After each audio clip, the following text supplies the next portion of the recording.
bujjanyo wano ku liiso lino erya mukono gwa left kati ayingira kati bamuwa omupiira after like a few minutes 5 or 7 n'akrossinga omupiira ogwo gukrossinga mu kubuuka mu bbanga omugenzi gwe twogerako oyo gwolaba oyo omusajja oyo atomeregana ne kipa we era bwena bagwa wansi so ye incident eyo era mu kumufulumya simanyi siina gwe nsalira musango wako omupiira nagulabye naye yafulumira bamuteeka ku kastretcher naye kwegamba bamwetu yamala ebbanga ddene nga tannafuna bujjanja kubanga n'omupiira gwaggwa ng'omwana Fifi, I know it's a somber moment, but gather yourself and... You know the funny bit is, waliwo okwabalwadde abakolaki naye omuntu n'afa nga babbi be bamukubye. Like baba kuba bannaabwe, but they don't think about life, bo bagenda wangaala. Munnammwe atraininze leero his teammates, his wife, his kids, oba his kid ne waba ayina omu abaamulabye ku makya, those that have hope in him. Abamanyi nti ye breadwinner. What is life? What is life? Obulamu bumpi mmwe ba people. That is why olumu ngamba bannaffe tubaleke nabo batuleke. Like, what is life? David had a big future written, you know. Obogamba kale senga teyakomawo. Hey, you ask Noga Mukama why some of these answers go unanswered most of the times.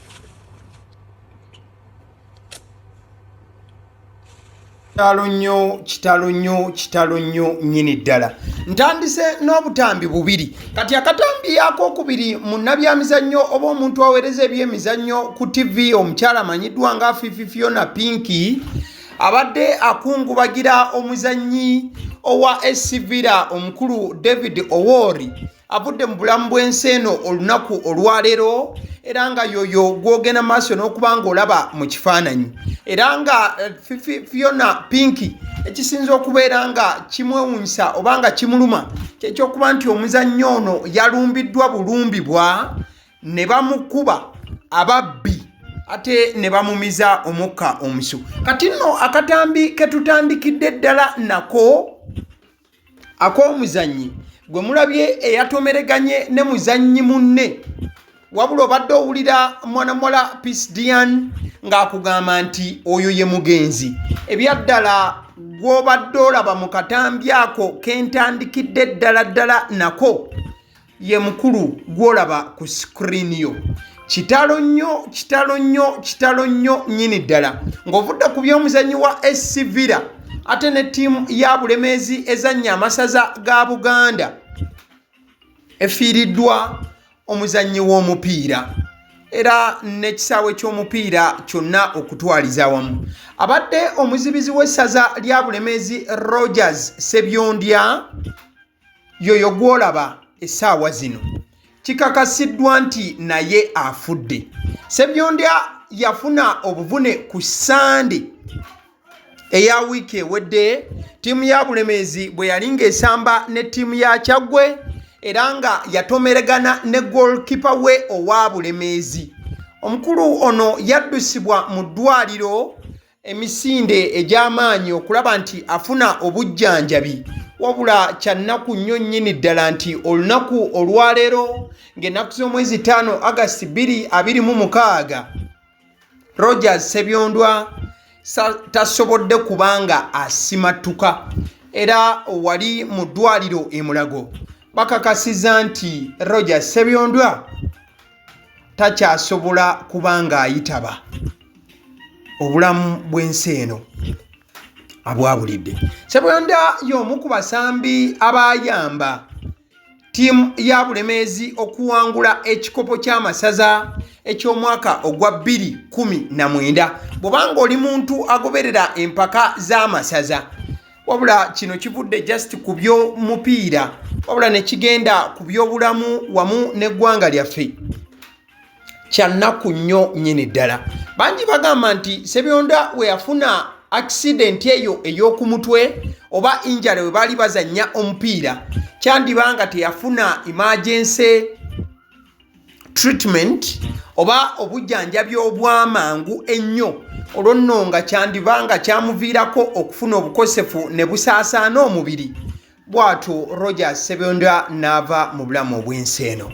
Omwoyo gw'omugenzi Mukama agulamuze kisa. Awo nga tuvuddewo wabula nga tukyali ku by'ebyobulamu era ne mu ddwaliro. Omukyala gw'olaba ku screen ye Honorable Justin Nameere, ono nga ye State Minister ku lw'ensonga za local government. Omukyala ono gye buvuddeko yabadde Masaka era yagenzeeko mu ddwaliro erimu, wabula bwe yatuuse mu ddwaliro yalabiddwa ku katambi nga akunya abasawo, era ng'abasawo bano babadde balina okuba nga bamunnyonnyola ebintu eby'enjawulo, wabula byonna ebyabadde e Masaka bireetedde abasawo abalala obusungu obw'ekika ekyawaggulu era basibye bacwana olunaku olwaleero. Leka nsooke nkulage biki ebyabadde e Masaka, then ate tweyongereko mu maaso wali. Is obstructed, then it's an emergency. By all means, you have to work on it. If it is reducible, then you do what is an elective report. We would be honored your honor. You said you have a contact. Could you contact her? Yes, we are going to contact the surgery team. Yes, because she was our patient. She had been on an outpatient basis. So she kept doing on outpatient. So she kept telling that. But now you're right. This is what we have to report, and I think that is a perfect case for someone who keeps coming and going back. She comes and she goes back. But what the doctors need to help her, they don't have it, and even now she doesn't have money for it. But she's a Ugandan county on her government free solution. Because exactly, that's why we are telling you, Honorable, as a regional. And if I had been told that day that her problem, because when you gave me the assurance for me, I thought the next time I come back, I'll just be told. We tried to get in contact with the people you left with us. We lost contact with them, and they would have known. You left us a contact of a gentleman. And a lady. I probably left them and probably sent them to also do other things. Can get so if they keep in contact, I have the lady's number. Contact her now. I pay the money now, and then you can schedule her for surgery. Okay. Yes. Then those other patients who are very badly off. If we have some either medicines in the private wing, at times we waive them off. Like the way we do for CT scan, because CT scan, according to Ministry of Health standards, is supposed to be paid for. How much? But 200, 250 depending. But first told me 120,000. That is, it depends on the region, the region of the body you are you're scanning. It will also depend whether you're doing a non-contrast or contrast. And again, for the contrast, yes.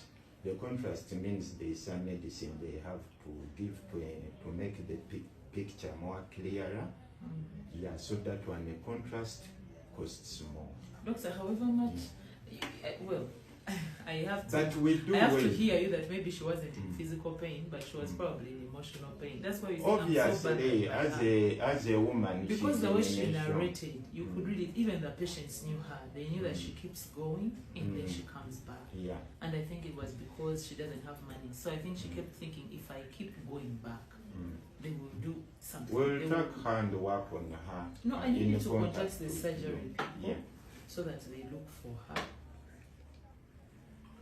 And we speak with her, and then she can come and get her surgery and just live a normal life. There is another concern, I don't know whether I shared it about hospital land. Yes, please share it. That one I'm very much interested. Anything public land in Masaka, I am willing to put up the biggest fight. Yeah, we have encroachers on our land. Those ones, hand them to me. Oluvannyuma lw'akaseera akaakafuba akabaddewo wakati wa Minisita Nameere wamu n'abasawo mu ddwaliro lya Rifaro e Masaka, abasawo bangi bavuddeyo ne bacwana era ng'okusookera ddala ono ye Dr. Jacob Otire musajja yasomera ddala obusawo era ng'agenda mu maaso n'okuba nga abukola. Agambye nti Dr. Ssenyondo has been the HOD OBS and Jane Masaka Referral Hospital for as long as I know. Remember, and for as long as I remember, and one of the leading pillars of fight against maternal and mortality in region. For a minister to start harassing him publicly on things she won't even understand is such a low level. The UMA, this cannot keep happening. Katinga omukulu Dr. Jacob Otile yagamba nti omusawo ye yateereddwa katambi nga Honorable Nameere agenda maaso n'okubanga amukunya ku kamera. Ye omukulu Dr. Jacob Otile agamba nti Dr. Ssenyondo yo gw'olabye mu katambi amaze ebbanga ku ddwaliro ly'e Masaka ng'akolerawo era akoze buli kisoboka okulaba nti ataasanga bamaama abazaala obutagenda maaso na kubanga bafiirwa abaana baabwe wamu n'ebintu ebigwa mu kkoweero era nti mpagi luwagga nnyo mu byobulamu by'e Masaka naddala ku ddwaliro ly'e Masaka. Kati nga Dr. Jacob Otile agamba nti kiba kibi nnyo okulaba nga minisita atadde dokita ono ku kamera agenda maaso n'okubanga amubuuza kajjogijogi w'ebibuuzo, si kajjogijogi ku sayidi eri wabula nti ng'amubuuza ku bintu ebikwataganira ddala n'ebyobusawo ate nga minisita teyasoma busawo nabwe kityo ne bwannyonnyolwa addamu ayinza okuba nga tajja kutegeera nsonga ze bagenda maaso na kubanga bamutaputira. Mu kadde kamu omusawo omulala amanyiddwa nga Dr. Alton oba Newton yavuddeyo n'agamba nti at this rate someone needs to stop Nameere. Dear Ministry of Health Uganda, your doctors can't be subjected to this. You need to support and protect them from this nonsense. Dr. Alton yanyiize bunyiizi n'agamba nti kati we bituuse minisita Nameere alina okuyimirizibwa naddala ku sayidi eno ey'ebyobulamu. N'agamba nti n'ekitongole ky'ebyobulamu kyandisituse abasawo baakyo tebasobola kugenda mu maaso kutyoboolwa bwe bati nga kyo kisirise kitunu na butunuzi. Kati nno Caroline naye avuddeyo n'agamba this questioning of doctors will only cost the patients. This is a doctor and consultant, if not mistaken. I've read about them, I think it was 2024, as one of the champions of preventing maternal mortality rate. Newton Allen, correct me if I'm wrong. Kati Caroline ng'agamba nti bwe babanga abasawo bali mu kubabuuza mu ngeri efaananako bweti nga babateeka ne ku kamera, kino tekigenda kukosa muntu mulala yenna okuggyako abalwadde baabwe be bajjanjaba. Nti kati minisita bw'asituka n'avaawo tasuubira nti abalwadde bagenda kuweebwa keya, wabula bayinza okuteekebwa mu mbeera gye batayinza kwesiimira olw'ensonga nti nabo ng'abasawo baba baswaziddwa n'okuteebwa ku kamera nga bababuuza ebintu here and there. Mu kadde kamu akatambi akalala akasinza okuba nga kateebwako eriiso era abandi ne bagenda maaso n'okubanga bawakana n'okugamba nti kino kyadde tekigwana ke katambi aka Honorable Hanifa Kawooya era still naye bwe yabadde agenzeko ku ddwaliro erimu mu bitundu eno yatuuse n'atandika okubaako ebibuuzo bye yabadde abuuza omusawo nga n'ebimu ku bibuuzo bye yabadde amubuuza kye kibuuzo eky'okumubuuza lwaki abantu abazaala nga babalongoosa bulongoosa basusse obungi mu bitundu byeno. Dokita n'agezaako okubaako nga yeewozaako n'okubaako byannyonnyola wabula Honorable ng'alaga nti ensonga yabadde tasobola kubanga azifuna mu bujjuvu bwakyo.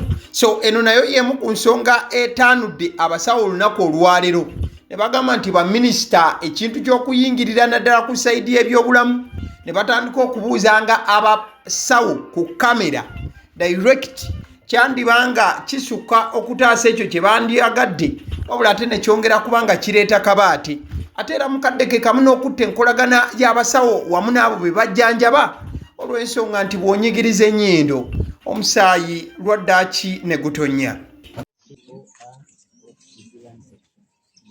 If you tell me today, I don't accept. Because of space, mothers who deliver vaginally. I have said the ones I have counted by cesarean section. I have counted 3 or 4. at the west. So even the one inside here. And I'm saying it in good faith. Yes. And you're going to carry it there. Everywhere I have been since Monday, mothers are saying, allow us to try and we push. Severe section because of the money that is charged. Mothers are crying. You are going to have them there. Don't exchange because I am telling you, and I have witnessed it.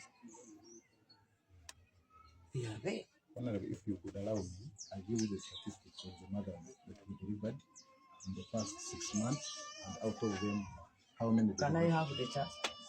The child will left in maternity that I can see. You come with it. Just go back. That chart, the deliveries, the deaths, the what. Bring it. Call someone. And I don't need to go to that.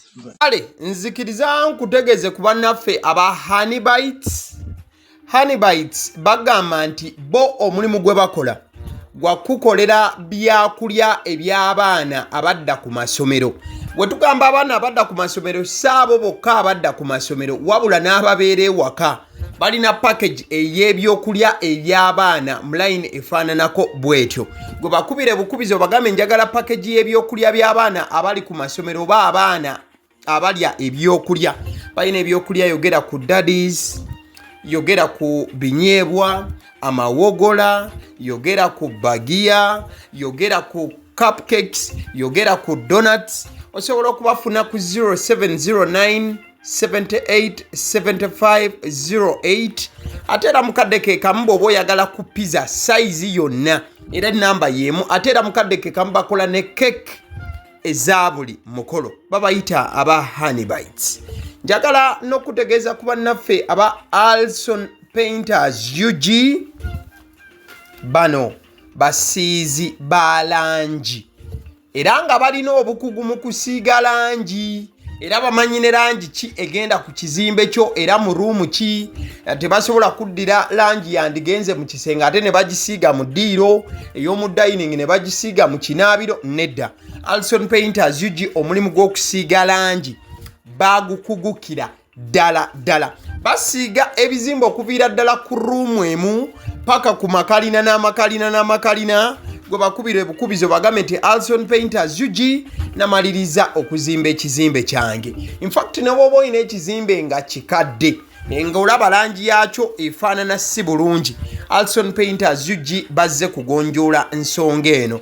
Bakubire ku 0705 1936 36 be bannaffe aba Alson Painters UG.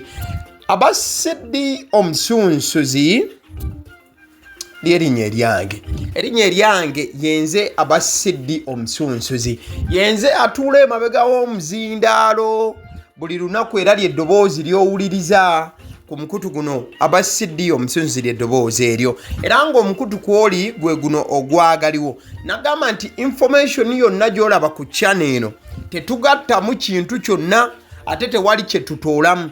Information nga bw'eba eyingiddewo ffe bwe tugikwata ne tugikuwa. Kati gwe omulabi n'osalawo ki eky'okukozesa information eyo. Kati ky'ogenda okukola mukwano gwange bw'oba omaliriza okulaba vidiyo eno, likinga, commentinga ki ky'olowooza, mukadde ke kamu subscribinga bw'oba nga omukutu guno oli mupya. Ate era mukadde ke kamu sharingira mikwano gyo girabe vidiyo eno ate ne videos endala ku mukutu guno. Agaliwo YouTube channel, mwebale kutulaba.